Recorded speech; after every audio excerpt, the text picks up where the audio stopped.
ராமானுஜாய நமஹ.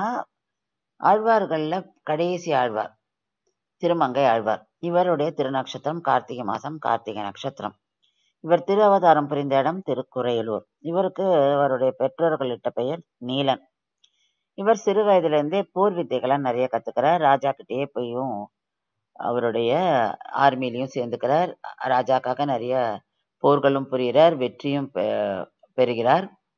அப்ப ராஜா இவருக்கு பரகாலன் என்ற பெயரையும் சூட்டி திருமங்கை நாட்டின் மன்னனாகவும் ஆக்கிறார். அதுக்கு பிறகு திருமங்கை மன்னன், அதாவது திருமங்கை ஆழ்வார் என்கிற திருமங்கை மன்னன் குமுதவல்லி நாச்சியாரை பார்க்கிறார். அவளை கல்யாணம் பண்ணிக்கணும்னு ஆசைப்படுறார். அப்ப நாச்சியார் 2 கண்டிஷன்ஸ் போடுறான். ஒண்ணு பஞ்சசம்ஸ்காரம் பண்ணிக்கணும், இன்னொன்னு 1 வருஷத்துக்கு ஒரு நாளும் 1008 ஸ்ரீவைஷ்ணவர்களுக்கு அன்னதானம் பண்ணணும் அப்படின்னு. இவர் எல்லாத்துக்கும் ஒத்துக்கிறார். இவர் தனக்கு பஞ்சசம்ஸ்காரம் பண்ணி வைக்கிறது நிறைய பேரை போய் கேட்கிறார். ஆனா எங்கேயும் நடக்கல. கடைசியில் இவருக்கு பஞ்சசம்ஸ்காரம் பண்ணது திருநறையூர் பெருமாளே. அதுக்கப்புறம் இவளுக்கு கல்யாணம் ஆறுது.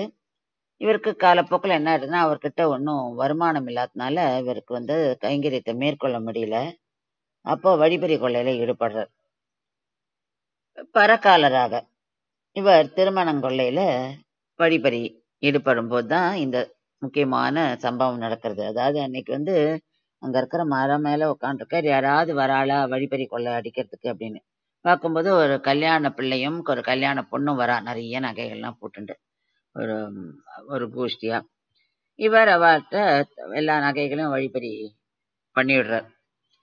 அதுக்கப்புறம் அவரோட மெட்டியை மட்டும் கட்ட முடியல. அப்ப அவர் அதை நீ உனக்கு முடிஞ்சா நீ எடுத்துக்கோன்னு சொல்றார். அதுக்கான முயற்சியும் பண்றார் இவர்.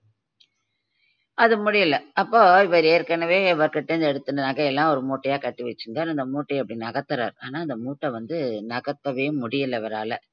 அதனால திருமங்கை ஆழ்வார் கேட்கிறார் அந்த கல்யாண பிள்ளையா வந்த பெருமாளை, நீர் என்ன மந்திரம் போட்டீரேன் இந்த மூட்டை நகர்த்த முடியலன்னு. அப்போ பெருமாள் சொல்றார், கிட்டவா உனக்கு ஒரு மந்திரம் உபதேசிக்கிறேன் அப்படின்னு சொல்லி. அப்போ பெரிய திருமந்திரம் அஷ்டாட்சர மந்திரத்தை உபதேசிக்கிறார். அப்போ அவருக்குள்ள அதாவது அந்த உபதேசத்தை கேட்ட உடனேவே அவருக்குள்ள ஒரு பெரிய மாற்றம் வருது.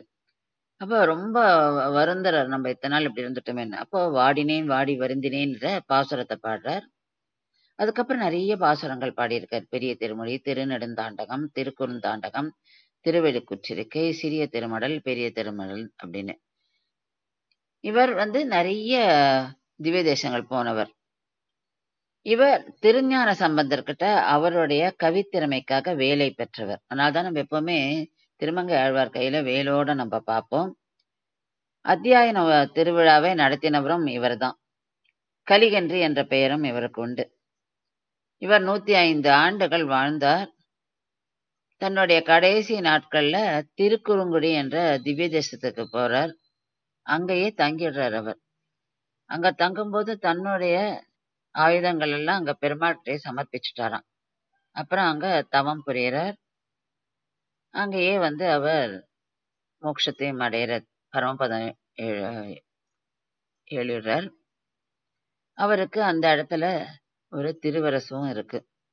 இங்க நம்மள திருமங்கை ஆழ்வார வேலெல்லாம் இல்லாம கை கூப்பின மாதிரி இருப்பார் அவர். அப்படி இந்த திருவரசுல நம்ம அவரை சேவிக்கிறோம். ஸ்ரீமதே ராமானுஜாய நமஹ.